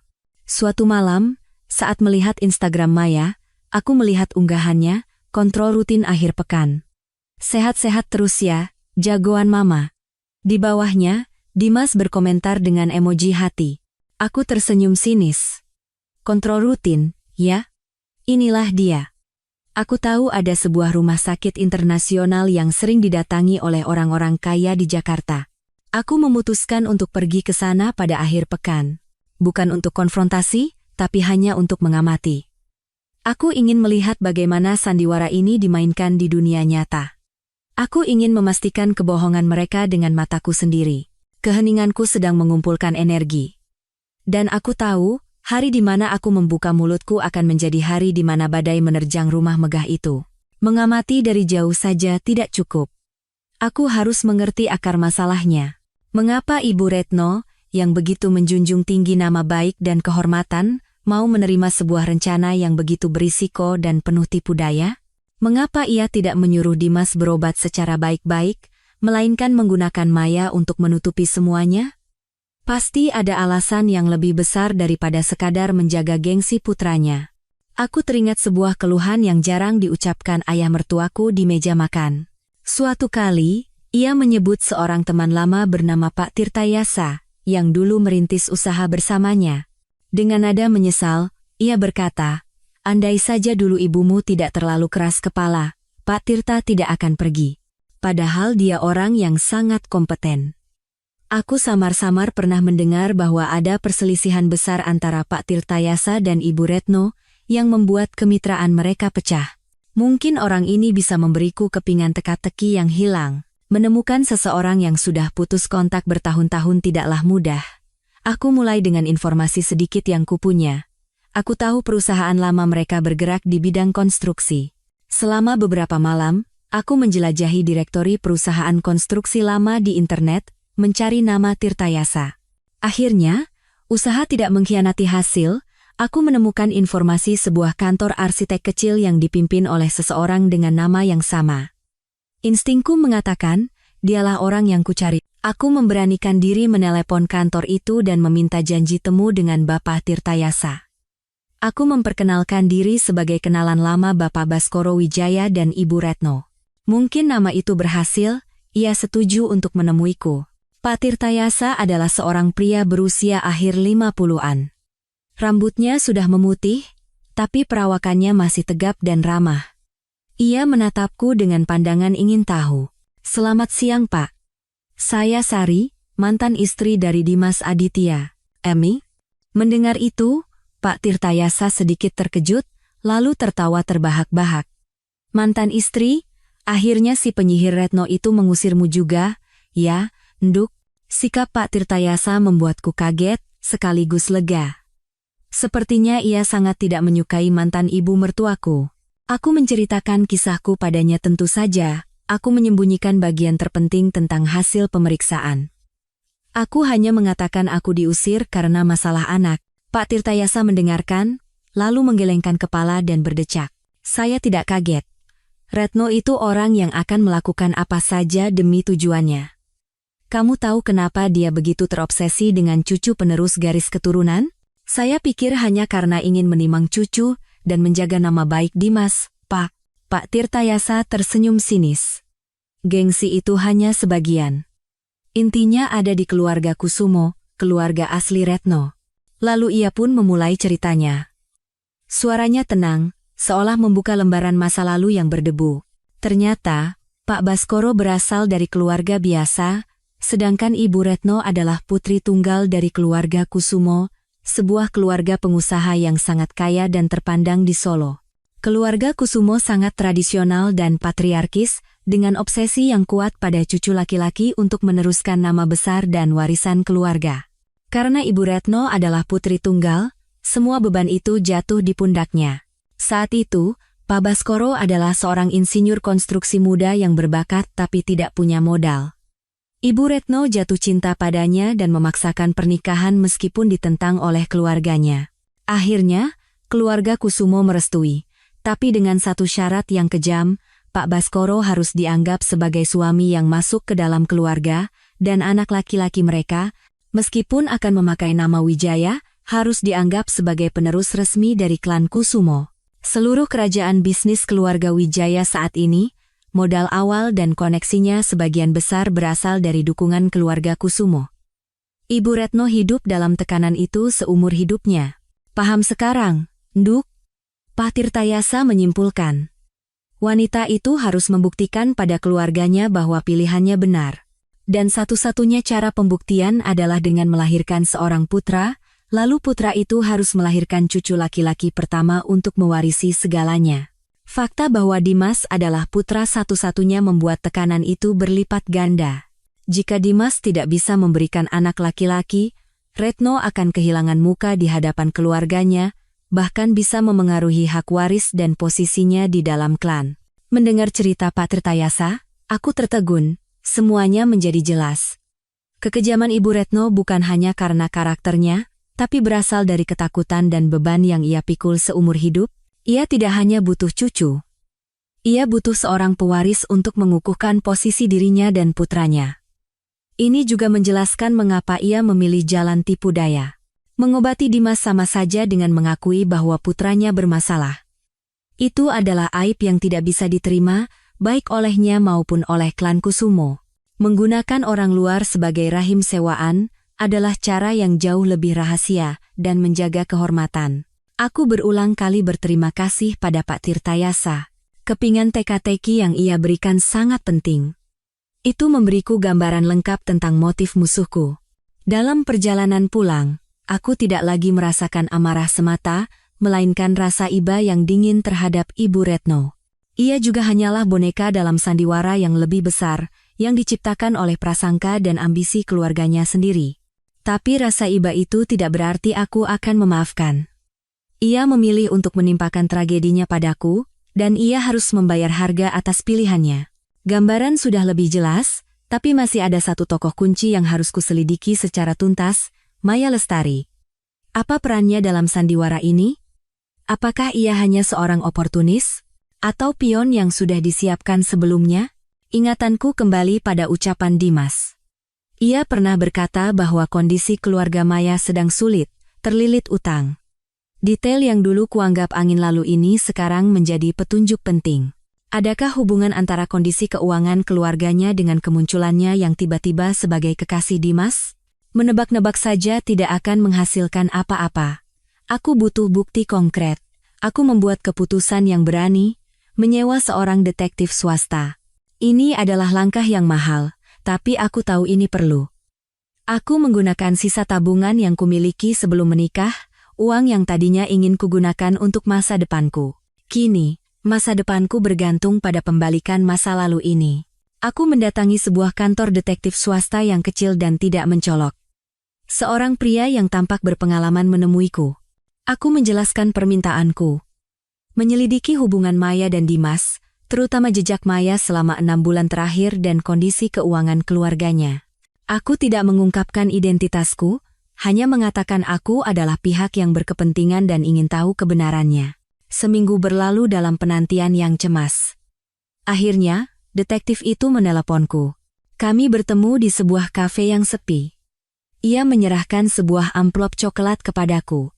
Semua informasi yang Anda butuhkan ada di sini, katanya. Kasus ini ternyata lebih menarik dari yang saya duga. Jantungku berdebar kencang saat membuka amplop itu.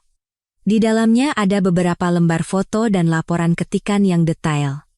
Aku melihat foto-fotonya terlebih dahulu. Ada foto Maya dan Dimas sedang makan dan berbelanja, tapi yang lebih menarik adalah foto-foto Maya saat sendirian. Ia mengunjungi sebuah klinik fertilitas mewah, dan beberapa kali ia tidak ditemani oleh Dimas, melainkan oleh seorang wanita parubaya yang mengenakan kacamata hitam besar yang menutupi sebagian besar wajahnya. Meskipun foto itu diambil dari jauh, aku bisa mengenali sosok yang familiar itu, Ibu Retno. Tapi bukan itu yang paling mengejutkan. Laporannya adalah bom yang sesungguhnya. Pertama, detektif itu mengonfirmasi bahwa keluarga Maya telah melunasi utang bank dalam jumlah besar 3 bulan lalu. Uang itu ditransfer dari rekening sebuah anak perusahaan yang kuyakini milik Ibu Retno. Kedua, dan ini adalah detail yang fatal, detektif itu berhasil melacak Maya hingga ke dalam klinik fertilitas itu. Ia berhasil mendekati salah satu perawat di sana.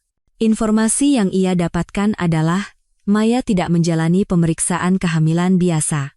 Ia menjalani prosedur bayi tabung, IVF, dan menurut catatan, pendonor spermanya bukan Dimas Aditya.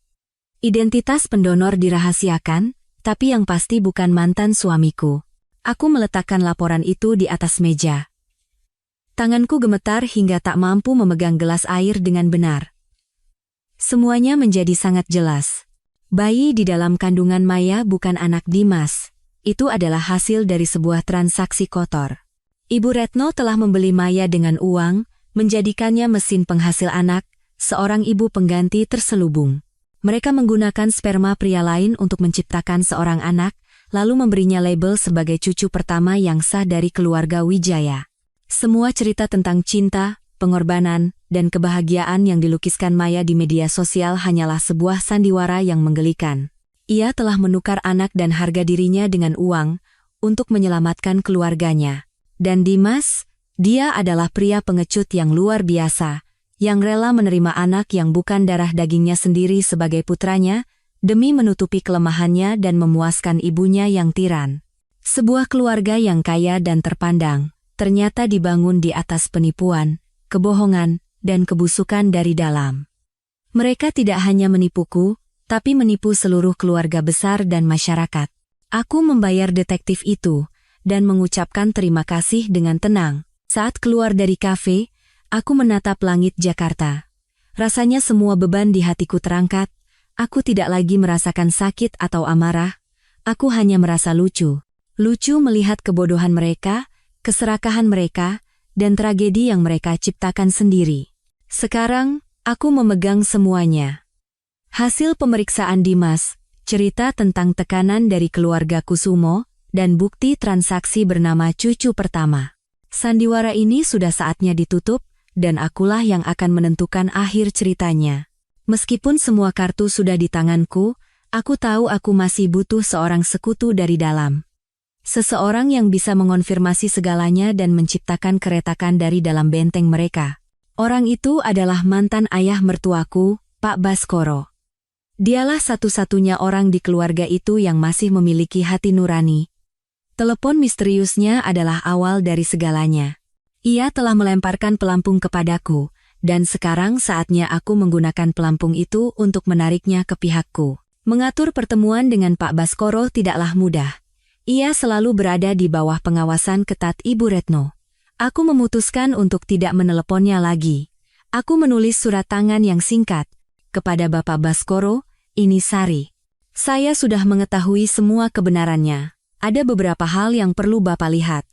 Mohon kesediaannya untuk bertemu di kedai Teh X, hari Kamis ini, jam 3 sore.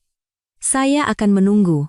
Aku tahu hari Kamis adalah hari di mana ia biasanya pergi bertemu dengan teman-teman komunitas bonsainya. Aku mengirim surat itu melalui pos, berharap surat itu akan sampai ke tangannya tanpa diketahui oleh Ibu Retno. Kamis, tepat jam 3 sore, aku tiba di kedai teh itu. Aku memilih tempat duduk di sudut dan menunggu dengan sabar. Waktu berjalan lambat, dan aku sempat berpikir ia tidak akan datang. Tapi kemudian, pintu kedai terbuka, dan sosok Pak Baskoro yang kurus dan kuyu masuk. Ia terlihat jauh lebih tua dari terakhir kali aku melihatnya. Ia duduk di hadapanku tanpa berkata apa-apa, hanya menghela napas panjang. Aku tidak berbasa-basi. Aku mendorong sebuah amplop ke arahnya. Tolong lihat ini, Pak. Di dalam amplop itu ada salinan dari semua yang kumiliki, hasil analisis semen Dimas, laporan detektif tentang transaksi keuangan antara Ibu Retno dan keluarga Maya, serta foto Maya dan Ibu Retno di klinik fertilitas. Pak Baskoro mengangkat lembar demi lembar kertas dengan tangan gemetar. Wajahnya berubah dari pucat menjadi merah, dan akhirnya menjadi kelabu karena putus asa. Ia meletakkan kertas-kertas itu dan memegangi kepalanya dengan kedua tangan. Bahunya yang ringkih bergetar. Ya Tuhan, kamu sudah tahu semuanya, kamu tahu segalanya. Iya Pak, suaraku tenang. Saya sudah tahu. Saya hanya tidak mengerti, kenapa kenapa memilih cara yang begitu kejam dan penuh tipu daya? Pak Baskoro mengangkat kepalanya. Matanya merah. Baru pertama kali ini aku melihatnya menangis. Ini salahku. Aku yang terlalu lemah. Aku sudah tahu sejak lama kalau Dimas punya masalah. Tapi ibumu, dia tidak mau menerima kenyataan itu. Katanya itu aib. Aib bagi keluarga Wijaya dan keluarga Kusumo. Dia takut kalau pihak keluarga besarnya tahu, mereka akan meremehkan dan mencabut hak waris Dimas. Wanita itu sudah buta oleh obsesinya pada pewaris. Ia melanjutkan sambil terisak. Semua ini adalah rencana Ibu Retno. Ia mendekati Maya dan menawarkan perjanjian terselubung, uang untuk menyelamatkan keluarga Maya. Sebagai gantinya Maya harus menjalani kehamilan pengganti dan memainkan perannya sebagai menantu yang bahagia dengan sempurna. Aku sudah melarangnya. Kubilang itu perbuatan yang akan mendatangkan karma. Tapi dia tidak mau dengar. Katanya, asal ada cucu, semua dosa akan terampuni. Aku terlalu tak berdaya, Sari. Mendengar pengakuannya, aku tidak merasakan kemenangan, melainkan kesedihan yang mendalam untuk pria ini. Ia telah hidup sebagai bayang-bayang seumur hidupnya, terjepit di antara istri yang tiran dan keluarga besar yang berkuasa. Aku tidak menyalahkannya. Aku hanya meletakkan tanganku dengan tenang di atas tangannya yang gemetar. Saya tidak menyalahkan Bapak. Sekarang, saya hanya menginginkan dua hal. Pertama, memulihkan nama baik saya. Kedua, bebas sepenuhnya secara hukum dari keluarga Bapak. Aku menatap matanya lekat-lekat. Saya tidak ingin menghancurkan keluarga Bapak. Saya hanya ingin kebenaran dihargai. Apakah Bapak mau terus hidup dalam kebohongan ini? Bersama istri yang tidak menghargai Bapak, putra yang pengecut, dan cucu yang bukan darah daging Bapak sendiri? Apakah Bapak ingin membawa rahasia memalukan ini sampai akhir hayat? Kata-kataku menyentuh titik terdalam dari penderitaannya. Ia terdiam lama, lalu perlahan-lahan menganggukkan kepalanya. Sebuah anggukan yang tegas. Apa yang harus Bapak lakukan? Bapak harus ada di pihak saya, kataku dengan jelas. Beritahu saya semua rencana Ibu Retno. Berikan saya bukti-bukti mengenai harta yang seharusnya saya dapatkan setelah perceraian, dan yang paling penting, jadilah saksi saya di saat yang menentukan. Pak Baskoro menatapku. Di matanya, tidak ada lagi ketakutan, melainkan sebuah tekad yang terlambat. Ia sudah terlalu lama diam. Baik. Akan Bapak bantu. Anggap saja ini sebagai penebusan kesalahanku. Saat keluar dari kedai teh, aku tahu aku telah mendapatkan sekutu terpentingku. Pak Baskoro bukan hanya seorang saksi, ia adalah kunci yang akan membuka gerbang benteng busuk itu dari dalam. Perjuanganku tidak lagi sendirian. Aliansi antara aku dan mantan ayah mertuaku berjalan secara rahasia dan sangat hati-hati. Kami tidak berani menggunakan ponsel biasa. Dengan kearifan hidupnya, Pak Baskoro menyarankan metode komunikasi yang aman. Ia membeli 2 ponsel fitur murah dan 2 kartu SIM sekali pakai. Kami berjanji untuk hanya bertukar pesan teks pada waktu-waktu tertentu dan akan segera menghancurkan kartu SIM setelah rencana selesai. Tempat untuk bertukar dokumen penting adalah di bawah sebuah pohon tua di taman kota, tempat ia sering berolahraga pagi. Ia akan memasukkan dokumen ke dalam kantong plastik hitam dan menyembunyikannya di lubang pohon, lalu aku akan datang mengambilnya nanti. Setiap beberapa hari, ponsel rahasiaku akan bergetar dengan pesan singkat. Pesan-pesan tanpa basa-basi itu adalah informasi yang lebih berharga dari emas, melengkapi kepingan terakhir dari rencanaku.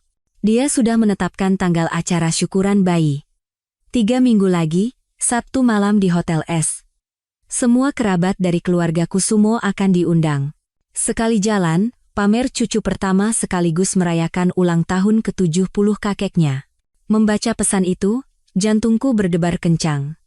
Sebuah pesta besar yang dihadiri seluruh klan, itu adalah panggung yang sempurna.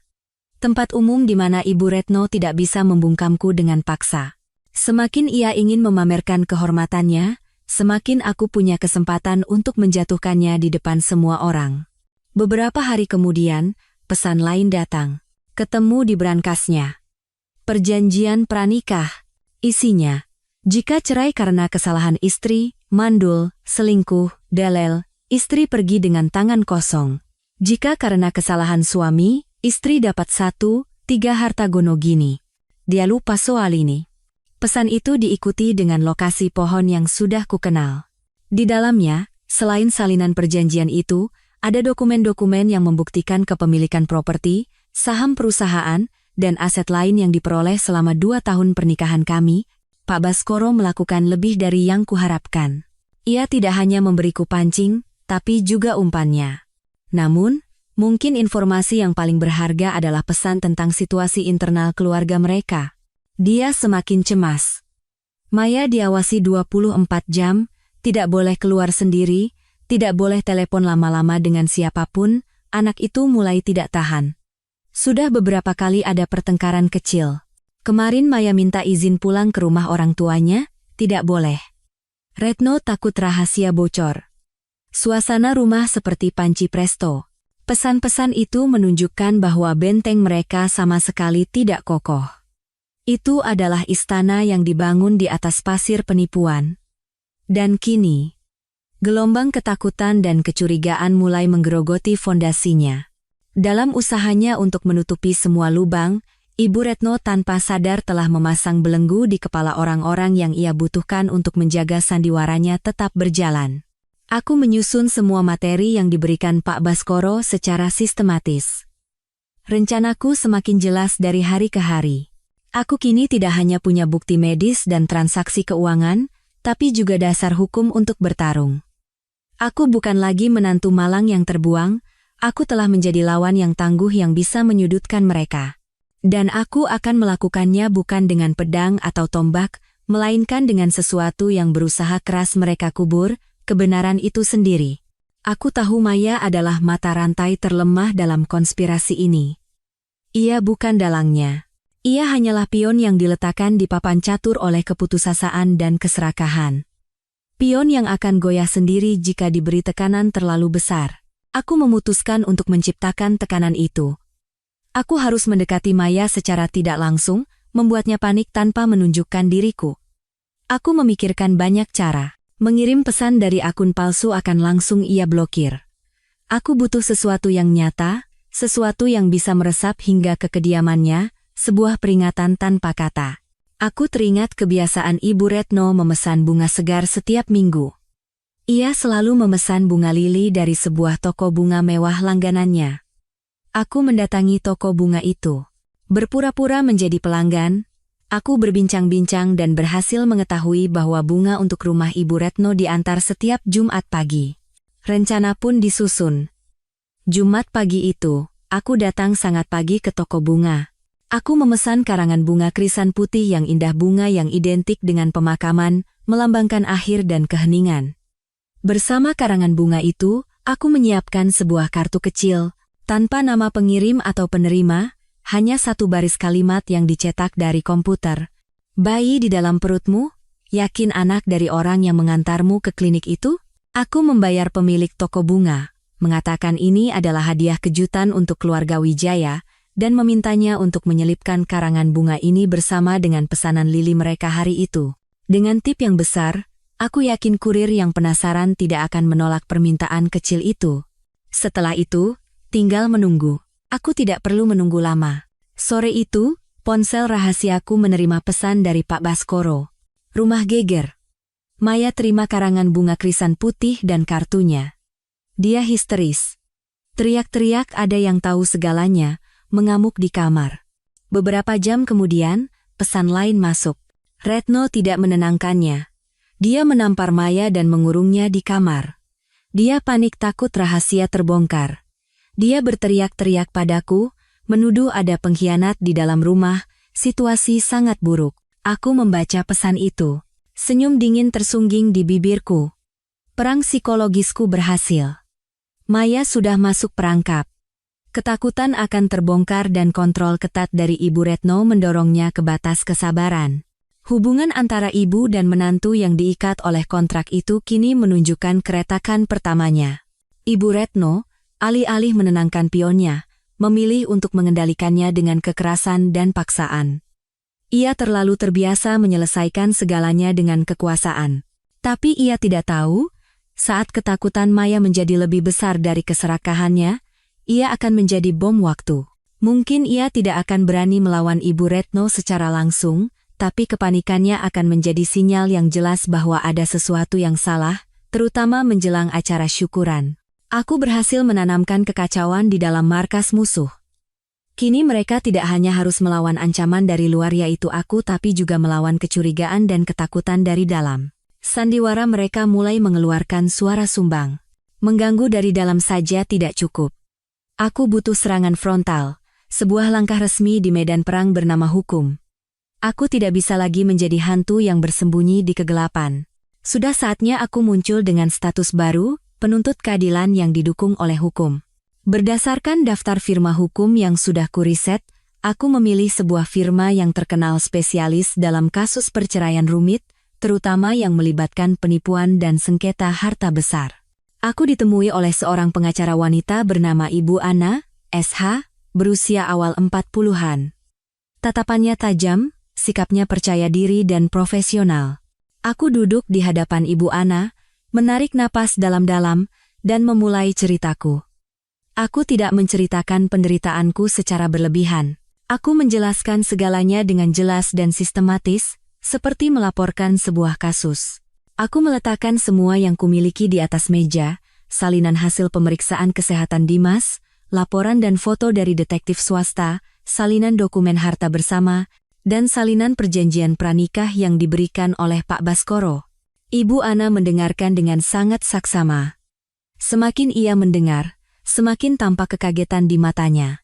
Ketika aku selesai bercerita, ia terdiam lama, memeriksa kembali setiap dokumen satu persatu.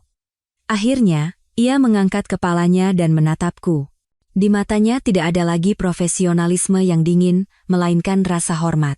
Ibu Sari, saya sudah menangani ratusan kasus perceraian, tapi kasus ibu ini benar-benar luar biasa.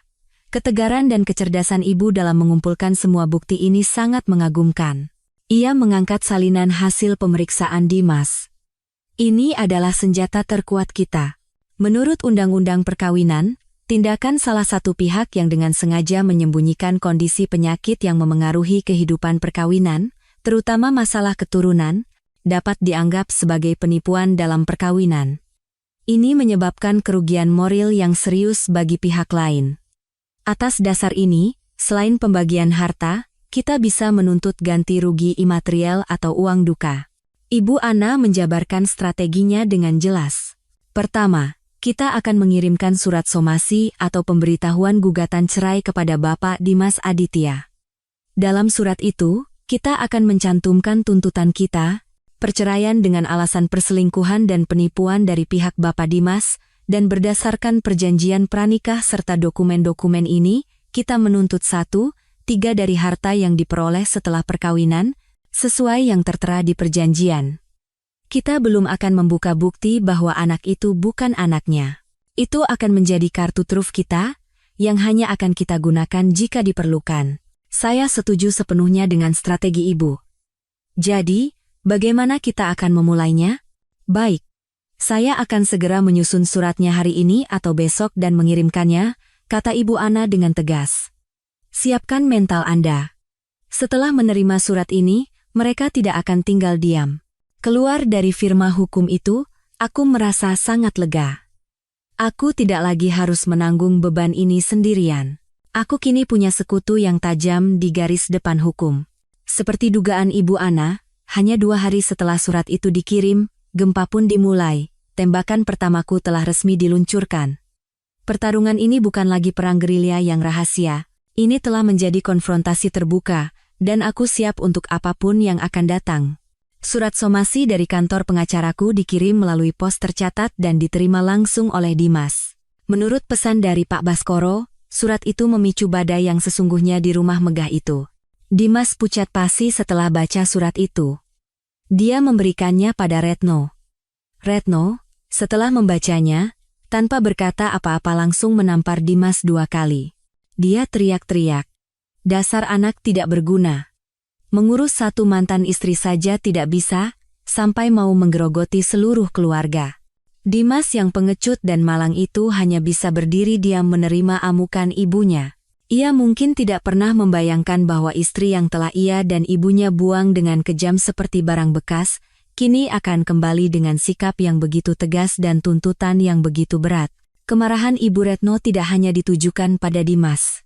Ia dengan panik mencari cara untuk melawan. Hal pertama yang ia lakukan adalah menelepon pengacara keluarga mereka. Pengacara itu, setelah mempelajari tuntutanku, segera menghubungi Ibu Ana. Ibu Ana langsung meneleponku setelah itu. Mereka sudah menghubungi Bu Sari. Mereka ingin berdamai. Apa tawaran mereka? Tanyaku dengan suara tenang. Mereka menawarkan 500 juta rupiah, dengan syarat ibu mencabut gugatan dan diam selamanya. Mereka menyebutnya sebagai uang kerahiman agar ibu bisa memulai hidup baru. Aku tertawa sinis. 500 juta. Angka yang menggelikan dibandingkan dengan apa yang seharusnya kudapatkan, dan terlalu kecil untuk penderitaan dan penghinaan yang harus kualami. Ibu Ana, tolong sampaikan pada mereka, saya tidak butuh belas kasihan, saya butuh keadilan. Tuntutan saya tidak berubah, permintaan maaf publik atas penipuan mereka, dan pembagian harta yang adil sesuai hukum dan perjanjian. Jika tidak, kita bertemu di pengadilan. Penolakanku yang tegas, yang disampaikan melalui Ibu Ana, bagai menyiram bensin ke dalam api. Ibu Retno sadar, aku tidak bisa dibeli dengan uang. Aku bukan lagi gadis desa lugu dan penurut seperti yang ia kira. Ia tahu, jika kasus ini sampai ke pengadilan kemungkinan besar akan meminta tes DNA untuk memastikan status anak itu, dan saat itulah semua kebohongan akan terbongkar. Skandal seperti itu akan menjadi pukulan telak bagi reputasi keluarga Wijaya, dan terutama, keluarga Kusumo. Keputusasaan Ibu Retno mencapai puncaknya. Ia tahu ia harus bertindak sebelum acara syukuran itu digelar. Pesta itu dimaksudkan untuk mengukuhkan status, bukan menjadi panggung penghinaan. Pak Baskoro kembali mengirim pesan dengan nada cemas. Dia mengerahkan segala cara untuk menjatuhkanmu. Menyuruh orang menyebar gosip bahwa kamu dulu berkelakuan tidak baik, bahkan selingkuh, makanya mandul dan diusir. Dia mau membuatmu jadi pihak yang bersalah lebih dulu, supaya nanti ucapanmu tidak dipercaya. Dia juga menyuruh orang mengawasimu, hati-hati sekali. Aku membaca pesan itu dan mengepalkan tanganku. Ia masih menggunakan cara-cara licik seperti itu, tapi aku tidak takut lagi. Semakin dekat hari H, aku justru semakin tenang. Kepanikannya adalah bukti bahwa ia takut. Tinggal 4 hari lagi menuju pesta itu. Keluarga mereka berpacu dengan waktu untuk membungkamku. Aku pun sedang menghitung waktu. Semua pion sudah berada di tempatnya, panggung sudah disiapkan, dan lampu sorot akan segera menyala. Sehari sebelum hari H, ponsel rahasiaku bergetar untuk terakhir kalinya. Pesan dari Pak Baskoro hanya 1 baris, tapi berisi semua kepercayaan dan harapannya. Persiapan pesta sudah selesai, ini satu-satunya kesempatan kita. Dia tidak akan menyangka kamu berani muncul. Hati-hati. Aku menatap keluar jendela. Langit Jakarta mendung. Badai besar akan segera datang, dan aku adalah pusat dari badai itu. Sabtu malam, di Ballroom Hotel S. Salah satu hotel termewah di Jakarta.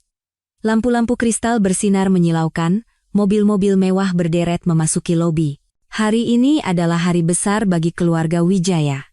Acara syukuran untuk cucu pertama sekaligus perayaan ulang tahun ke-70 sang kakek dari pihak ibu, kepala keluarga besar Kusumo. Suasana di dalam begitu megah dan aristokratik. Para tamu, dengan pakaian desainer dan perhiasan berkilauan, saling bercengkerama. Pusat perhatian adalah tuan rumah pesta, Ibu Retno. Mengenakan gaun beludru ungu tua, dengan rambut disanggul tinggi dan kalung mutiara, wajahnya memancarkan kebanggaan yang palsu. Ia, digandeng oleh Dimas, berkeliling dari meja ke meja, memperkenalkan menantu barunya dan cucunya yang montok. Dimas, dalam setelan jas mahal, tersenyum kaku seperti boneka kayu, dan Maya, ia tampak sangat cantik dalam gaun berwarna krem yang membalut tubuhnya yang sudah kembali langsing pasca melahirkan.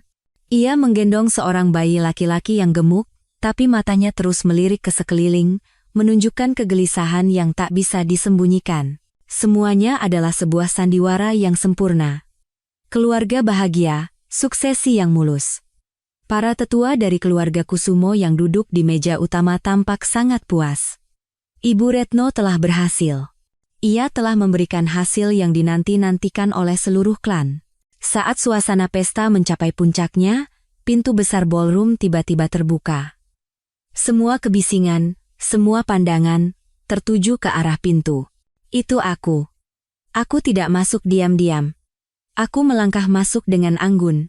Aku mengenakan gaun hitam sederhana namun elegan, rambutku tergerai sebahu, dengan riasan tipis.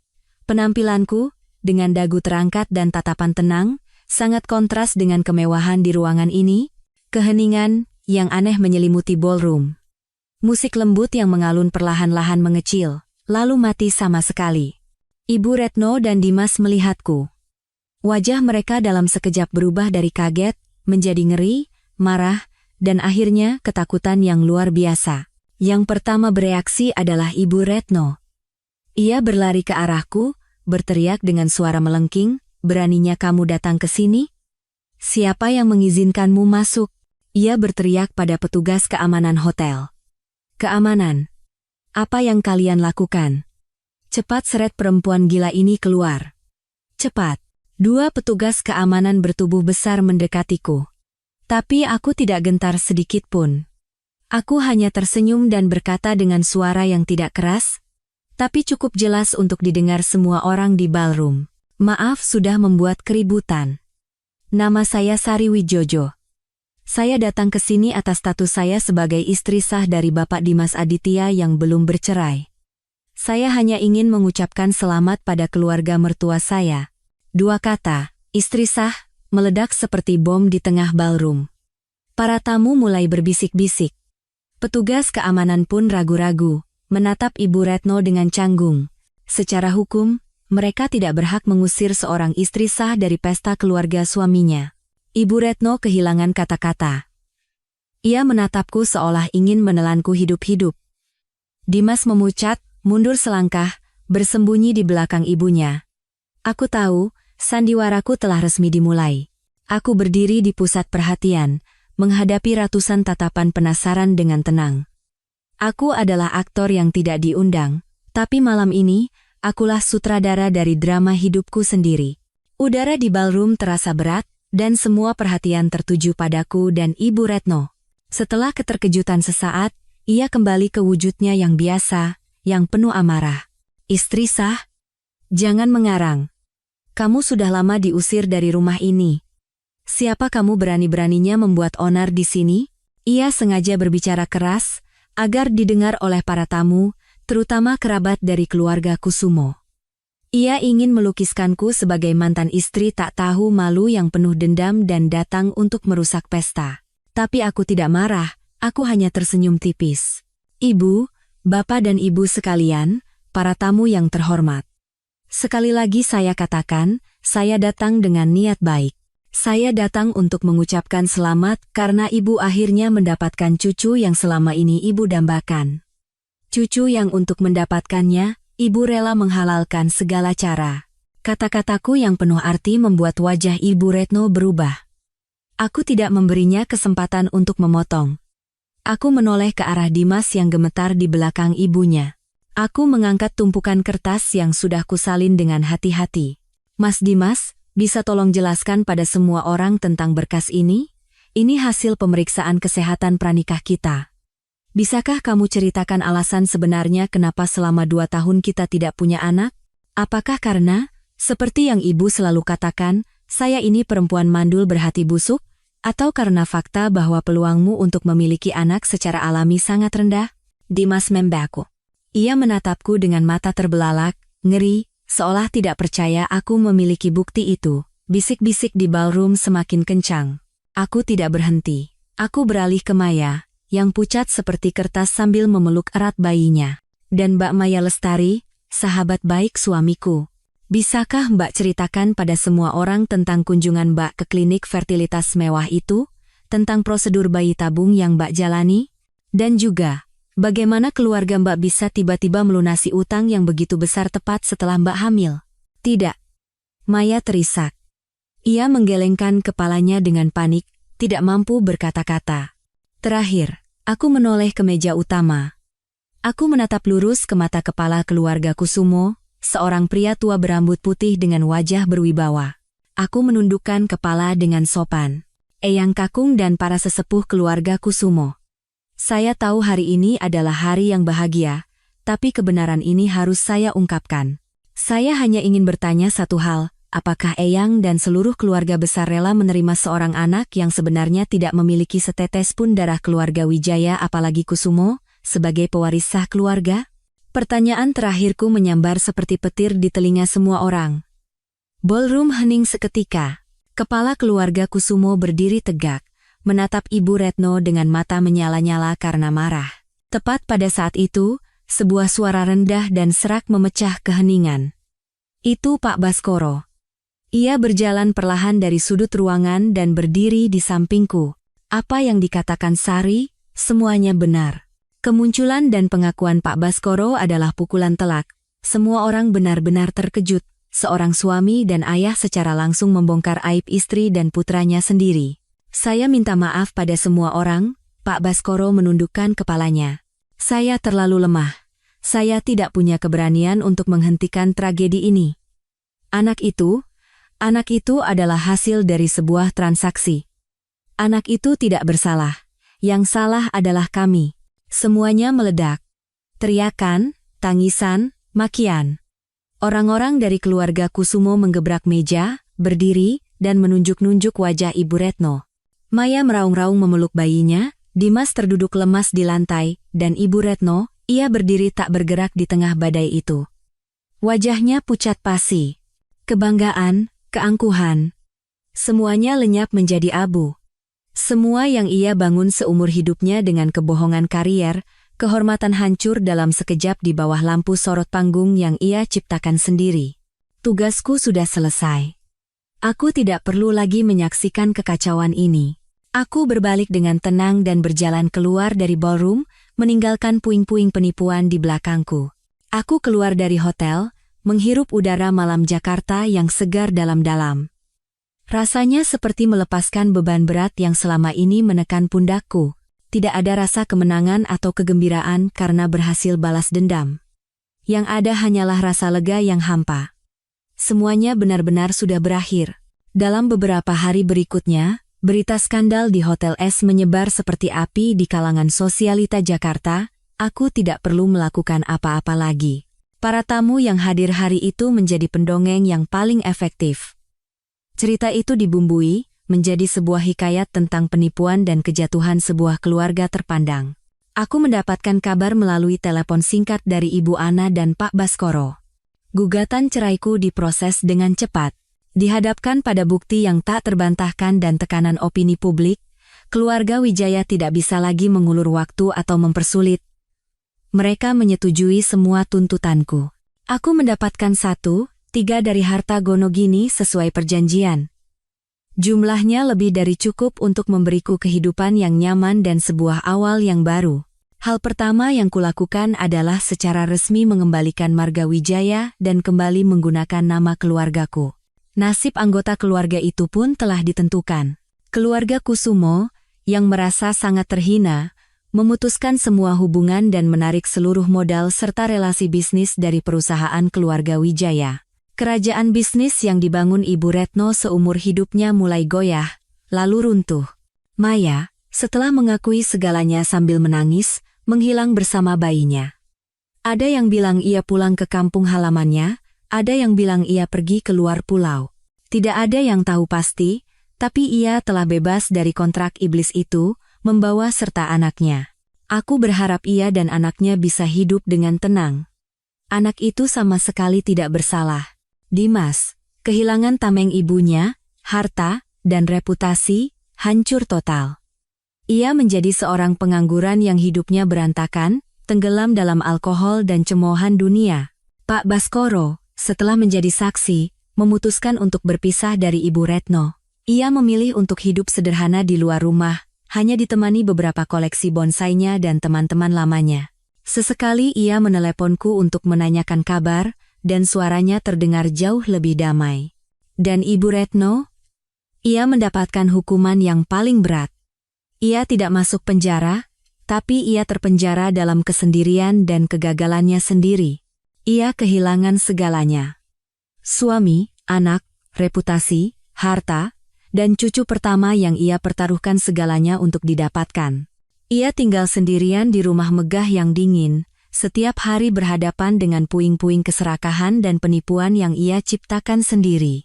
Dengan uang yang kudapatkan, aku membeli sebuah apartemen kecil yang nyaman. Aku juga membantu Rini dengan modal untuk membuka butik kecil yang selama ini ia impikan.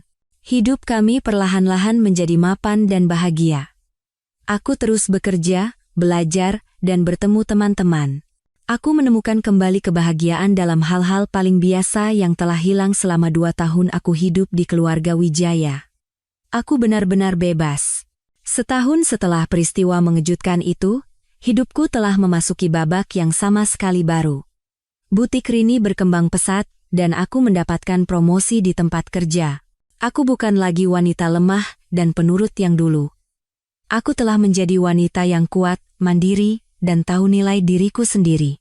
Suatu sore di akhir pekan, aku menerima telepon dari Pak Baskoro. Ia mengatakan kesehatan Ibu Retno menurun drastis akhir-akhir ini. Ia hidup dalam keheningan, nyaris tidak pernah bertemu siapapun. Mendengar kabar itu, sebuah perasaan yang tak bisa kujelaskan muncul di hatiku. Aku memutuskan untuk menemuinya, untuk terakhir kalinya, bukan untuk balas dendam, bukan untuk memamerkan kebahagiaanku. Aku pergi untuk memberikan titik akhir yang tuntas bagi jiwaku sendiri. Aku kembali ke rumah megah itu. Gerbang besinya tidak lagi tampak berwibawa, ada bekas-bekas karat. Tamannya tidak terawat, semak belukar tumbuh liar. Para pembantu lama sudah berhenti semua, hanya tersisa seorang wanita paruh baya pendiam. Ia mengantarku ke ruang keluarga. Ibu Retno duduk di sebuah kursi goyang tua. Tubuhnya kurus kering, rambutnya putih tak tersisir. Melihatku, tidak ada lagi keganasan di matanya, hanya kelelahan yang hampa. "Mau apa kamu kesini?" mengejekku, suaranya serak. Aku menggelengkan kepala dan duduk dengan tenang di kursi di hadapannya. "Tidak, Bu, hari ini saya datang untuk berterima kasih." "Hai?" Ibu Retno menatapku kosong, seolah melihat makhluk aneh. Aku menatap matanya lekat-lekat dan berkata perlahan dan jelas, "Terima kasih telah mengusir saya dengan kejam hari itu." Melihat ekspresi bingungnya, aku melanjutkan. "Jika hari itu ibu tidak mengusir saya, mungkin sampai sekarang saya masih menjadi istri yang buta, menunggu kebahagiaan semu dan hidup dalam ketergantungan. Mungkin, jika hari itu kebenaran terungkap dan kita bersama-sama mencoba mengobati Mas Dimas, kita akan punya anak. Tapi setelah itu, saya akan selamanya terikat dalam keluarga ibu yang penuh tekanan, membesarkan anak-anak saya dalam pernikahan tanpa cinta dan lingkungan yang tidak sehat. Perlahan-lahan, saya mungkin akan menjadi versi lain dari ibu, seorang wanita yang hidup demi gengsi dan tekanan tak kasat mata, hingga kehilangan dirinya sendiri." Enfordiat, aku berhenti sejenak, memberinya waktu untuk memahami kata-kataku. Tindakan ibu mengusir saya, yang saat itu terasa sebagai puncak kekejaman, jika dilihat kembali, adalah penyelamatan terbesar dalam hidup saya. Tanpa sadar, ibu telah mendorong saya keluar dari sangkar emas yang busuk itu dan mengembalikan kebebasan saya. Ibu memberi saya kesempatan untuk jatuh, untuk bangkit sendiri, menemukan kembali diri saya, dan menjalani hidup saya. Untuk itu, saya sungguh-sungguh berterima kasih. Selesai berkata, aku berdiri, menundukkan kepala untuk terakhir kalinya padanya sebagai tanda hormat, lalu berbalik dan berjalan pergi. Aku tidak perlu tahu bagaimana reaksinya. Ucapan terima kasih itu bukan untuknya, melainkan untuk diriku sendiri, untuk benar-benar mengubur masa lalu. Saat melangkah keluar dari gerbang besi, aku menatap sinar matahari sore yang keemasan dan cemerlang. Aku telah melewati badai dalam hidupku. Mulai saat ini, di hadapanku terbentang langit biru, dan aku adalah seekor burung yang bebas terbang di jalurnya sendiri.